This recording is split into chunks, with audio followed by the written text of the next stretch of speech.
Talk about your decision-making process in deciding to run for I another. always said that I would not be a career politician, that I didn't want to do this, that I would go down Austin and run with the ball for a period of time and then let someone else run with it.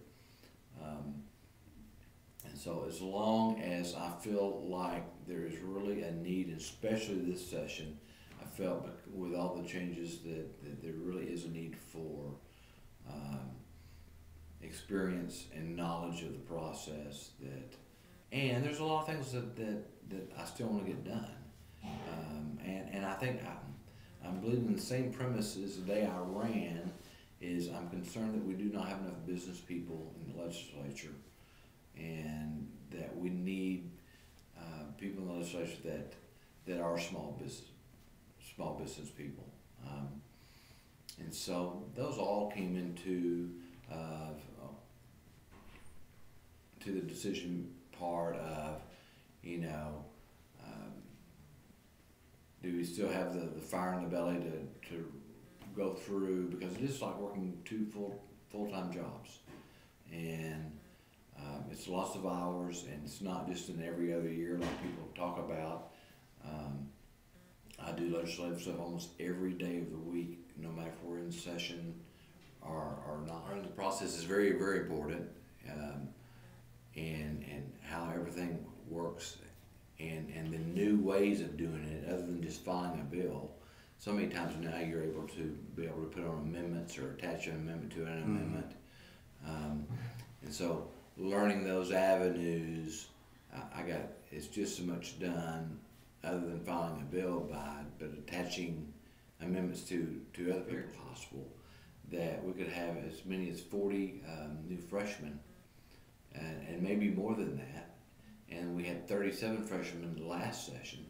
So over 50% of the House will be first and second term legislators. And so we're losing a lot of institutional knowledge from the people that are very experienced. People coming in will be looking to people that have experience on the process and on the rules and on the way things get done. And so I hope to be able to be one of those members that help mentor and teach and work for the values of our state. Team player, there may be a need for someone that has experience that needs to be on appropriations and owning a small business and being able to do budgets and things. If that's where the leadership needs for me and needs some experience in that role, then I'd be willing to do.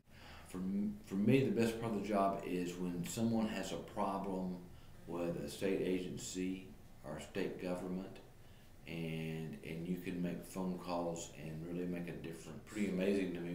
We passed 13 of the 14 ideas that we wanted to pass in this last session, so we're kind of starting fresh, if you will. I think the one I've had a little bit of conversation about is the red light camera bill, that I think people are really want to look at that as not if they're good or bad, but about having a voice and to say if cities do have, if they're going to put basically a tax on people, that they should have a voice in that decision. I believe the economy is starting to turn around, but I think we've got a long ways to go, and I guess I'm running for another new term because I think the same principles apply, that people are tired of runaway government, and they're wanting government to live within their means, and I think I'm a voice of the constituents that want that. Water issues are going to be important. I think transportation issues are going to be back on the table, and how to address those. I believe equity in school funding is going to be an important discussion this next session. And so one of the things, that it's not the amount of money, but the equity of how much funding gets to each child, no matter if they're no matter what school district they're in, if they're Joshua or Burleson or Godly or anywhere in the state that the funding should be about. We did a lot this last session on pro-life. Of course, Second Amendment rights are always very, very important. And so those key basic principles of being fiscally responsible and being individual liberties, that again, it kind of goes back to that bill writing. Within every time that somebody passes a bill, you're going to have winner and losers, and you're going to have somebody's liberties that anytime you put in more government, you're going to have somebody that's going to have more restrictions on them. And I think a government does play a role. I think we're kind of a referee, if you will, in regulations and those things. But I think the reason our state's done so well compared to all the rest of the nation is because we have a friendly business climate, and we have a regulatory process that is business friendly, and plays a referee, but doesn't play the final arbiter of this is the way it's going to be done. So I think all those things are important to turning our economy around. I think the big discussion, just like on the national level, is creating jobs. And so economic development and the things that we as a state can do to help create jobs, and not that, and those should be private sector jobs, not government jobs, but how we can basically be incentivizers to the local. Where do you see immigration and drugs in this next session? As far as immigration, I think there's a strong push on. We increased this last session border security by almost double than we did the previous session, and I think that there is still more to do. People are still unhappy with the not legal immigration but illegal immigration, right. And that I think we'll still be looking at ways to do more in that arena in this next session.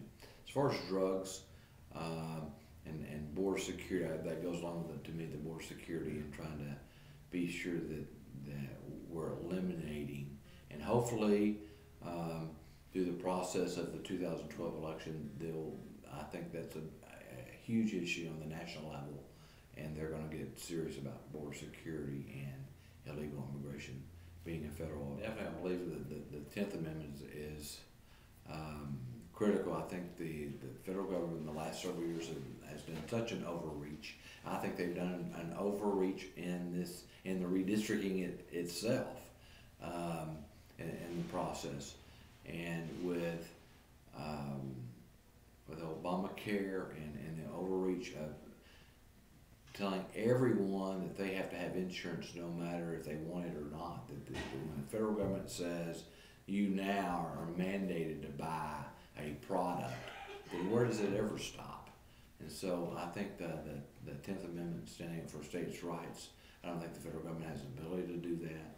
And I think it will be a lot of discussion again this session on states' rights. We passed HB